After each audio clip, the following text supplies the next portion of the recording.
जय हिंद। आज के लेक्चर में हम जानेंगे सीओपीडी। सीओपीडी का फुल फॉर्म होता है क्रोनिक ऑब्स्ट्रक्टिव पल्मोनरी डिजीज। यह लंग से रिलेटेड डिजीज है, यानी कि इस डिजीज के कारण जो हमारा क्या होता है, प्रॉपर एक्सचेंज नहीं हो पाता है ऑक्सीजन का, हमारा एल्वियोलाई डैमेज होने लगता है। तो ये सारे बातें आज हम जानेंगे, इसके डेफिनेशन के बारे में जानेंगे, देन इसके कॉजेज के बारे में जानेंगे कि क्या क्या कॉजेज है इस डिजीज को, मेन कॉज जो कॉजेटिव एजेंट है, रिस्क फैक्टर क्या क्या है, देन इसके बाद जो पैथोफिजियोलॉजी है कैसे ये कॉज होता है, उसके बाद हम जानेंगे कि साइन एंड सिम्टम्स, यदि ये डिजीज हो जाती है तो क्या क्या उस पेशेंट में सिम्टम्स लक्षण देखने को मिलता है। देन इस डिजीज को कैसे हम डिटेक्ट करेंगे, कौन कौन से टेस्ट किए जाते हैं, यानी डायग्नोस्टिक इवैल्यूएशन के भी बारे में जानेंगे, और देन लास्ट मैनेजमेंट के बारे में जानेंगे क्या क्या मैनेजमेंट करेंगे तो ये डिजीज क्या होगा, इसका प्रिवेंशन हो सकेगा, ट्रीटमेंट हो सकेगा, क्योर हो सकेगा। तो सबसे पहले हम जानते हैं सीओपीडी के बारे में। डेफिनेशन से स्टार्ट करते हैं कि सीओपीडी का फुल फॉर्म आप लोग लिख लीजिए। इसका पूरा नाम होता है क्या, क्रॉनिक ऑब्स्ट्रक्टिव पल्मोनरी डिजीज। ये है सीओपीडी का फुल फॉर्म। तो सीओपीडी क्या है, क्रोनिक ऑब्स्ट्रक्टिव पल्मोनरी डिजीज है, यानी ये पल्मोनरी में होने वाला डिजीज है। यानी कि जो हमारा ये जो पल्मोनरी जो होता है ये हमारा नॉर्मल, तो ये नॉर्मल हुआ। अब जब ये डिजीज हो जाएगा तो इसमें तो प्रॉपर एक्सचेंज होगा, जो ऑक्सीजन होगा ब्लड का इसमें प्रॉपर एक्सचेंज होगा। लेकिन जब सीओपीडी के कंडीशन में, सीओपीडी के कंडीशन में कैसा हो जाएगा, ये देखिए, ये सीओपीडी के कंडीशन में ये पूरा क्या हो जाएगा, इन्फेक्टेड हो जाएगा, इसमें प्रॉपर नहीं हो पाएगा एक्सचेंज। हमारा जो एल्वियोलाई होता है, यानी कि हम अगर लंग्स की बात करें, इसमें लंग्स समझ लीजिए आप, यहां से ऐसे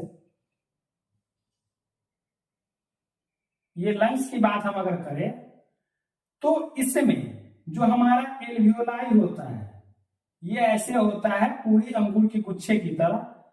तो इसमें ये इन्फेक्टेड है दिखा रहा है, लेकिन अगर नॉर्मल देखा जाए तो ये ऐसे होता है, ये नॉर्मल ऐसे होता है, जिसके कारण पूरा क्या हो रहा है, ये हमारा प्रॉपर एक्सचेंज हो पाता है। जो भी हम ब्रीथ करते हैं, इससे ऑक्सीजन लेते हैं, जो हमारा ब्लड जाता है उसमें प्रॉपर क्या होता है, एक्सचेंज होता है। यानी कि डीऑक्सीजनेटेड से ऑक्सीजनेटेड ब्लड कहाँ एक्सचेंज होता है, यानी हमारा लंग्स प्यूरिफायर का काम भी करता है, तो यही एक्सचेंज होता है। तो सबसे पहले डेफिनेशन आप पढ़ेंगे तो पता चल जाएगा। देखिए, chronic obstructive pulmonary disease is a chronic inflammatory lungs disease. यह क्या है, क्रोनिक इन्फ्लेमेटरी लंग्स डिजीज है। मैं पहले ही बताया कि लंग से रिलेटेड ये डिजीज है, यानी कि इन्फ्लामेशन बोल रहा है, तो इन्फ्लामेशन हो जाता है कि पल्मोनरी होता है उसमें, that causes obstructed air flow. अब ये तो नॉर्मल है, अगर इसमें इन्फ्लेम्ड हो जाएगा तो हमारा जो एयर फ्लो होगा क्या होगा, ऑब्स्ट्रक्ट हो जाएगा, यानी रुक जाएगा, तो प्रॉपर एयर फ्लो नहीं हो पाएगा, यानी कि शॉर्टनेस ऑफ ब्रीथ, हमको श्वास लेने में कठिनाइयां होने लगेगी। तो ये सब सिम्टम्स में हम पढ़ेंगे। तो जब ये नॉर्मल है तो इसमें क्या हो रहा है, प्रॉपर O2 का जो हो रहा है एक्सचेंज हो रहा है, जा रहा है, आ रहा है। लेकिन जब इन्फ्लेम्ड हो जाएगा तो प्रॉपर होगा नहीं, धीरे धीरे होगा, कम अमाउंट में होगा। सेम आप किसी पाइप को अगर, जैसे कि पानी सप्लाई करते हैं, किसान लोग भी पानी सप्लाई करते हैं, तो उस पाइप में अगर ब्लॉकेज नहीं रहता है तो क्या प्रॉपर फ्लो होता है पानी का। लेकिन अगर उसमें कोई ऑब्स्ट्रक्शन आ जाती है, कोई ब्लॉकेज आ जाती है, तो धीरे धीरे पानी कम आने लगता है। तो सेम वही है हमारा कि obstructed air flow from the lungs. Then symptoms include breathing difficulty. मैं पहले ही बताया क्या होगा, ब्रीथिंग डिफिकल्टी होगा, आपको सांस लेने में दिक्कत होगी, कठिनाइयां होगी, जिसको हम डिस्निया बोलते हैं। देन कफ होगा, क्या खांसेंगे आप। देन म्यूकस स्पूटम का प्रोडक्शन होगा, वही म्यूकस वही स्पूटम होता है जो आप प्रोड्यूस करते हैं, खिकारते हैं वो, यानी प्रोडक्शन होगा। एंड व्हीजिंग साउंड आएगा, कहां से, जो हमारा लंग से घरघराहट की आवाजें सुनाई देगी जब हम स्टेथोस्कोप की सहायता से सुनेंगे उसके बाद। तो ये हमारा क्या है, डेफिनेशन फर्स्ट है। सेकेंड में देखिए क्या है, COPD refers to a group of disease that causes air flow blockage. इसमें भी सेम है कि एयर फ्लो ब्लॉकेज हो जाता है एंड ब्रीथिंग रिलेटेड प्रॉब्लम्स क्या होने लगता है, एराइज होने लगता है। यानी कि जब सीओपीडी होता है तो हमारा एयर फ्लो का जो प्रॉपर एयर फ्लो होना चाहिए उसमें क्या हो जाती है, ब्लॉकेज हो जाती है, और जो हमारा ब्रीथिंग रिलेटेड प्रॉब्लम्स है एराइज होने लगती है, एपियर होने लगती है। It includes emphysema and chronic bronchitis. यह मेनली एम्फाइसीमा और क्रोनिक ब्रोंकाइटिस के कंडीशन में ज्यादा देखने को मिलता है। देखिए क्रोनिक ब्रोंकाइटिस यानी कि जब आपका ब्रोंक्यूल्स में लॉन्ग टर्म से इन्फ्लामेशन हो रहा होगा, वो है क्रोनिक ब्रोंकाइटिस। एम्फाइसीमा में हमारा एल्वियोलाई क्या होने लगता है, पूरी तरह डैमेज हो जाती है, जिसके कारण हमारा O2 का एक्सचेंज प्रॉपर नहीं हो पाता है, तो हमारा वो एम्फाइसीमा है। देन कॉजेज की बात करें, अभी हम देखें डेफिनेशन आपको समझ में आया होगा कि डेफिनेशन में क्या कह रहा है कि जब सीओपीडी होता है तो क्या हो जाता है, यानी कि जो पल्मोनरी जो होती है उसमें क्या हो जाती है, ब्लॉकेज हो जाती है, हमारे एयरवे का ऑब्स्ट्रक्शन आ जाता है, उसमें प्रॉपर हमको एयर माने कि प्रॉपर ब्रीथिंग नहीं हो पाती है, यानी कि शॉर्टनेस ऑफ ब्रीथ जो बोल रहे थे आप, वो कंडीशन एराइज हो जाता है। देन कॉजेस की बात करते हैं, सबसे पहला कॉज स्मोकिंग। ये smoking most of the important cause है किसका, सीओपीडी कॉज करने में इसका मुख्य रोल है। लेकिन अभी के लोग बीमारी को क्या करते हैं, मार्केट से खरीद कर लाते हैं, तो फिर बाद में सोचते हैं अरे कैसे हो गया बीमारी, लेकिन जब खरीदते हैं उस समय आपको ध्यान नहीं रहता है, क्योंकि हर एक सिगरेट जो होती है जो उसके पैकेट पर ही लिखा रहता है वो बहुत कैंसरस है, फिर भी लोग क्या करते हैं, लेते हैं। Then second hand smoking, second hand smoking या पैसिव स्मोकिंग, यानी कि जब आपके दोस्त जो है स्मोकिंग कर रहा है और आपके उसके साथ भी है, तो अगर उसके साथ आप लॉन्ग टर्म तक रहेंगे तो फिर आपको भी होने के चांसेस है सीओपीडी या कैंसर। तो वो ये नहीं है कि आप नहीं कर रहे हैं इसका कोई मतलब नहीं है, लेकिन आप साथ में भी होते हैं तो वहां जो वो स्मोक करता है, जो एक्सेल करता है जो स्मोकिंग करके, वो वहां जो एयर होता है वहां जो इन्वायरमेंट में फैल जाता है, वही आप क्या करते हैं, इनहेल कर लेते हैं, तो उसके कारण भी होता है। यानी सेकेंड हैंड स्मोक को भी हो सकता है, यानी कि पैसिव स्मोकर को भी हो सकता है। Air pollution one of the most important cause है किसका, सीओपीडी का, यानी कि एयर पॉल्यूशन के कारण भी हमारा क्या होता है, सीओपीडी होता है। ऑक्यूपेशनल एक्सपोजर के कंडीशन में हमारा सीओपीडी कॉज होता है। देन इन्फेक्शन, या तो वो निमोनिया हो, इन्फ्लुएंजा हो, बैक्टीरियल इन्फेक्शन हो, तो वो उसके कारण भी सीओपीडी कॉज होता है। देन अस्थमा में तो सीओपीडी होना ही होना है, जीआरडी में समटाइम्स हो जाता है। और टू मेजर कॉज आपको हम पहले ही बताया कि एम्फाइसीमा और क्रोनिक ब्रोंकाइटिस है, यानी ये लॉन्ग टर्म से आपके अंदर है, अगर आप इसका देखभाल सही से प्रिवेंशन ट्रीटमेंट नहीं ले रहे हैं तो आपका वो कंडीशन क्या, सीओपीडी हो सकता है, यानी कि क्रोनिक ऑब्स्ट्रक्टिव पल्मोनरी डिजीज हो जाएगा। देन अल्फा 1 एंटीट्रिप्सिन डिफिशियंसी के कारण, यानी कि जब हमारा अल्फा 1 एंटीट्रिप्सिन डिफिशियंसी हो जाएगी तो उसके कारण क्या होता है, सीओपीडी कॉज होता है। तो आप लोग ध्यान रखेंगे, अगर आपके दोस्त स्मोकिंग कर रहे हैं तो उसको भी समझाएं और खुद भी उनसे दूर रहने की कोशिश करें, यानी कि उसको आप जितना समझाइएगा उतना आपके लिए भी बेनिफिट रहेगा और आपके दोस्त के लिए भी, आपके फैमिली मेंबर्स के लिए भी बेनिफिशियल रहेगा।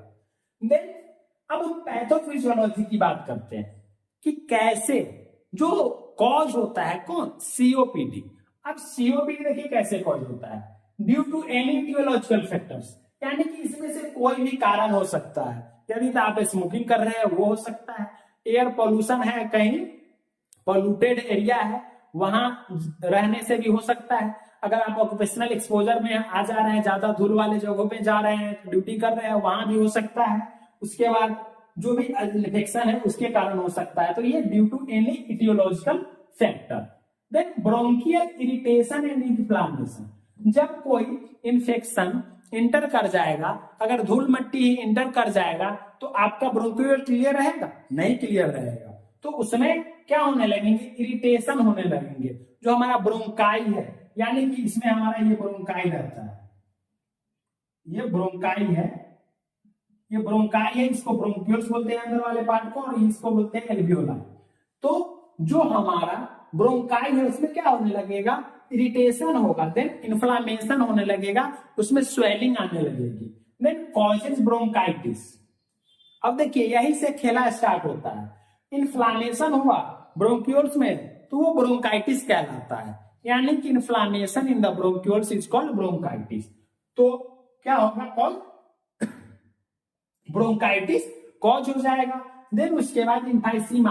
अब ब्रोंकाइटिस कॉज हो जाएगा तो उसमें जो ऑक्सीजन प्रॉपर जा रहा था, हमारे जो एल्वियोलाई तक एक्सचेंज होने के लिए ऑक्सीजन जा रहा था, वहां प्रॉपर सप्लाई नहीं होगा तो ब्लड भी नहीं पहुंच पाएगा, इसलिए वहां के जो हमारा एल्वियोलाई होगा वहां डैमेज होना स्टार्ट होगा, यानी एल्वियोलाई का जो सेल होगा वो डैमेज, जो एल्वियोलर सेक होते हैं तो वो डैमेज होना स्टार्ट हो जाएगा। तो क्या कॉज हो जाएगा, हमारा इम्फाइमा कॉज हो जाएगा, इम्फाइसीमा बोलिए, इम्फाइमा कॉज हो जाएगा। Then air obstruction and frequent infection, यानी कि जब वो कॉज होगा तो एयर का ऑब्स्ट्रक्शन होगा, प्रॉपर हम एयर जा रहा था वो प्रॉपर एयर फ्लो नहीं हो पाएगा। Then narrowing of the airway, अब धीरे धीरे क्या होगा, जो हमारा एयरवे है, जो हमारा एयरवे ट्रैक्ट है वो क्या होगा, नैरो हो जाएगा, देन कॉज सीओपीडी। तो ये हमारा पैथोफिजियोलॉजी है कि how to cause the COPD, कैसे कॉज होता है सीओपीडी। अब सीओपीडी जिस पेशेंट में हो जाता है उसमें क्या क्या सिम्टम्स देखने को मिलता है। यदि किसी पेशेंट में सीओपीडी है तो उसमें देखिए क्या क्या सिम्टम्स देखने को मिलते हैं। पहला, चेस्ट पेन, चेस्ट टाइटनेस या चेस्ट पेन, चेस्ट टाइटनेस या चेस्ट पेन होगा। देन सीने में दर्द वगैरह। Then breathing difficulty, breathing difficulty इसमें डिस्निया, शॉर्टनेस ऑफ ब्रीथ, सांस लेने में दिक्कत होगा, वो हम पहले से ही पढ़ते आ रहे हैं। देन वीजिंग साउंड, जब आप स्टेथोस्कोप से उसकी साउंड सुनेंगे लंग्स की तो वीजिंग साउंड आएगा, घरघराहट वाली साउंड आएगी। देन कफ होगा, देन एंजाइटी होगा, देन फैटिग, हेजिटेशन, ड्राउजीनेस और वेट लॉस। तो ये सारी समस्याएं क्या होगी, क्रिएट हो जाएगी, यानी कि इतने सारे सिम्टम्स देखने को मिलेंगे सीओपीडी वाले पेशेंट को। तो ये हमारा था क्लिनिकल मैनिफेस्टेशन। आप लोग स्क्रीनशॉट ले लीजिए, बाद में नोट्स बना लीजिएगा, स्क्रीनशॉट लीजिए। अब हम बात करेंगे डायग्नोस्टिक इवैल्यूएशन की बात करेंगे। क्या बात करेंगे, डायग्नोस्टिक इवैल्यूएशन की क्या क्या डायग्नोसिस करेंगे उस डिजीज को डिटेक्ट करने के लिए, फिर उसके बाद मैनेजमेंट देखेंगे। आप अगर स्मोकिंग नहीं कर रहे हैं फिर भी होगा, क्यों होगा, जब आप अपने जो स्मोकर दोस्त है उसके कांटेक्ट में बराबर बने रहेंगे हमेशा, तब आपके अंदर भी होने के चांसेस बहुत रहते हैं। इसलिए आप उसे भी समझे और खुद भी समझे। क्या हम बात कर रहे थे, diagnostic evaluation, diagnostic evaluation, diagnostic evaluation. अब डायग्नोस्टिक इवैल्यूएशन में क्या क्या चीज करेंगे वो हम बता रहे हैं आपको। देखिए क्या क्या करते हैं। पहला, हिस्ट्री कलेक्शन, जैसे कि सारे डिजीज कंडीशन में हम कर रहे थे, क्या, हिस्ट्री कलेक्शन, यानी कि हिस्ट्री कलेक्शन करेंगे, जो पेशेंट आया है उसका पूरा हिस्ट्री कलेक्ट करेंगे, उसको पूछेंगे कि आपको पहले से सांस लेने में दिक्कत तो नहीं हो रही थी, या आपको पहले से कोई डिजीज कंडीशन था उसके कारण आप दवाई मेडिसिन वगैरह ले रहे थे, अस्थमा वगैरह का कंडीशन तो नहीं था। तो वो सारा कुछ हम कलेक्ट करेंगे। यदि आपके फैमिली में हिस्ट्री वगैरह उसमें भी कलेक्ट करेंगे सबका। देन फिजिकल एग्जामिनेशन करेंगे, physical examination, then sputum test, sputum culture, sputum culture करेंगे। लंग्स, एलएफटी करेंगे, यानी कि lungs function test, PFT, pulmonary function test, pulmonary function test, then CT scan, जो सीटी स्कैन करेंगे चेस्ट एरिया का वही sonography. Then x ray वगैरह भी कर सकते हैं। देन एमआरआई, ज्यादा डिटेक्शन के लिए एमआरआई और सीबीसी, ये तो इंपोर्टेंट है, सीबीसी या सीबी, कंप्लीट ब्लड काउंट या कंप्लीट ब्लड पिक्चर। तो ये सारे टेस्ट जो आपने देखे, तो इतने सारे टेस्ट किए जाते हैं किसको डिटेक्शन करने के लिए, जो हमारा सीओपीडी है, क्रोनिक ऑब्स्ट्रक्टिव पल्मोनरी डिजीज। और एक हमारा क्या था, ईसीजी भी, ईसीजी भी करते हैं, और आप एक्सरे भी कर सकते हैं, जो चेस्ट एक्सरे होगा वो भी आप कर सकते हैं। तो ये हमारा इतना सारा डायग्नोस्टिक इवैल्यूएशन था। अब हम जानेंगे क्या, अब हम जानेंगे कि management, how to manage COPD. Management में सबसे पहले हम देखते हैं मेडिकल मैनेजमेंट के बारे में। क्या, मेडिकल मैनेजमेंट। मेडिकल मैनेजमेंट में क्या क्या देंगे, यानी कि सबसे पहले तो हम सिम्टोमेटिक ट्रीटमेंट करते हैं, कि जो सिम्टम्स एराइज हो रहा है उस पेशेंट में, पहले तो सिम्टोमेटिक ट्रीटमेंट करते हैं। यानी कि सिम्टोमेटिक ट्रीटमेंट में क्या क्या सिम्टम्स देखने को मिल रहा था, यानी पेन था तो एनाल्जेसिक ड्रग्स वगैरह देंगे। पेन है तो क्या देंगे, एनाल्जेसिक ड्रग देंगे। उसके बाद हम क्या, स्पायरोमेट्री करवा सकते हैं, यानी कि ब्रीथिंग, इसमें भी आप लिख सकते हैं स्पायरोमेट्री टेस्ट, स्पायरोमेट्री।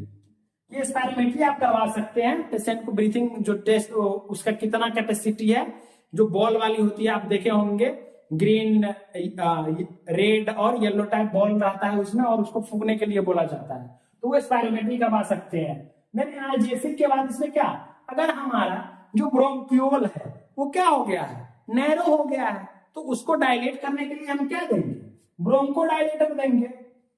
क्या देंगे, ब्रोंको डायलेटर ड्रग्स देंगे। ब्रोंको डायलेटर ड्रग्स में कौन कौन सा ड्रग्स आ जाता है, ये आता है क्या, साल्मेट्रॉल, क्या साल्ब्यूटामॉल, कौन कौन सा आता है, साल्मेट्रॉल, साल्ब्यूटामॉल और टर्बुटेलिन। तो ये सारे ड्रग्स हम दे सकते हैं। देन एंटी इन्फ्लामेटरी में जो एंटी इन्फ्लामेटरी इन्फ्लामेशन को रिड्यूस करने के लिए जो हम ड्रग्स देंगे, यानी कि एंटी इन्फ्लामेटरी में कौन हमारा ड्रग्स आ जाएगा, जो कॉर्टिकोस्टेरॉइड्स है, एंटी इन्फ्लामेटरी ड्रग्स है, यानी कि इसी में हमारा कौन नैसिड्स जो होता है, NSAIDs, जो नैसिड्स ड्रग्स है, non steroidal anti inflammatory drugs, तो उसमें आ जाएगा जो क्या है, प्रीडिनिसोलोन,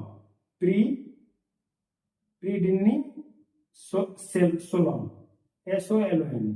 देखिए करेक्शन क्या है, प्रीडिनिसोन या प्रीडिनिसोन ही कर लीजिए, प्रीडिनिसोन। देन उसमें और कॉर्टिकोस्टेरॉइड्स वगैरह आ जाएगा, जो कॉर्टिसोन वगैरह आएगा, हाइड्रोकॉर्टिसोन, यानी कि क्या आएगा, कॉर्टिसोन, हाइड्रोकॉर्टिसोन, तो ये ड्रग्स आ जाएगा। चौथा में बात करेंगे तो एंटीहिस्टामिन ड्रग्स आएंगे। एंटीहिस्टामिन में जो हमारा सिट्रीजिन था, क्या सिट्रीजिन,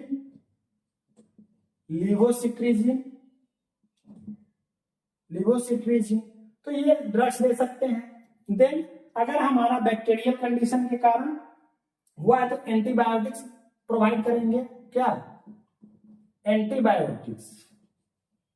एंटीबायोटिक्स में आप क्या क्या प्रोवाइड कर सकते हैं, एमॉक्सिसिलिन, एजिथ्रोमाइसिन, तो ये सारे ड्रग्स क्या करते हैं, आप दे सकते हैं। देन उसके बाद लिक्विड इनहेलर में क्या, लिक्विड इनहेलर, इसमें एडवायर के नाम से आता है, उसमें बहुत सारे ड्रग्स का कंपोजिशन होता है जो वो आप लेकर के खींचते हैं तो वो लिक्विड इनहेलर में आ जाता है। तो यानी कि ये सारे इतने सारे ट्रीटमेंट हम कर सकते हैं। स्क्रीनशॉट ले लीजिए। हम आगे क्या और कर सकते हैं वो आप आगे देखेंगे। जैसे कि अब हम सर्जिकल में, अब जब सीओपीडी से इन्फेक्टेड पेशेंट है तो सर्जिकल मैनेजमेंट में, चलिए सर्जिकल मैनेजमेंट में आप नहीं लिखेंगे फिर भी चलेगा, अगर पूछ देगा सर्जिकल मैनेजमेंट में क्या क्या करना है तो लंग ट्रांसप्लांटेशन ही इसका एक मुख्य कारण होगा। जो हमारा डैमेज पार्ट होगा उसको कट करके निकालना होगा, रिमूव करना होगा, फिर लगाना होगा। एक्चुअली ये जो है सीओपीडी नॉर्मल मेडिसिन से भी ज्यादा हद तक ठीक हो जाता है, तो वो करते हैं। तो नर्सिंग मैनेजमेंट में नर्स क्या करेगी, पेशेंट को स्पायरोमेट्री करेगी, स्टीम इनहेलेशन वगैरह प्रोवाइड करवाएगी।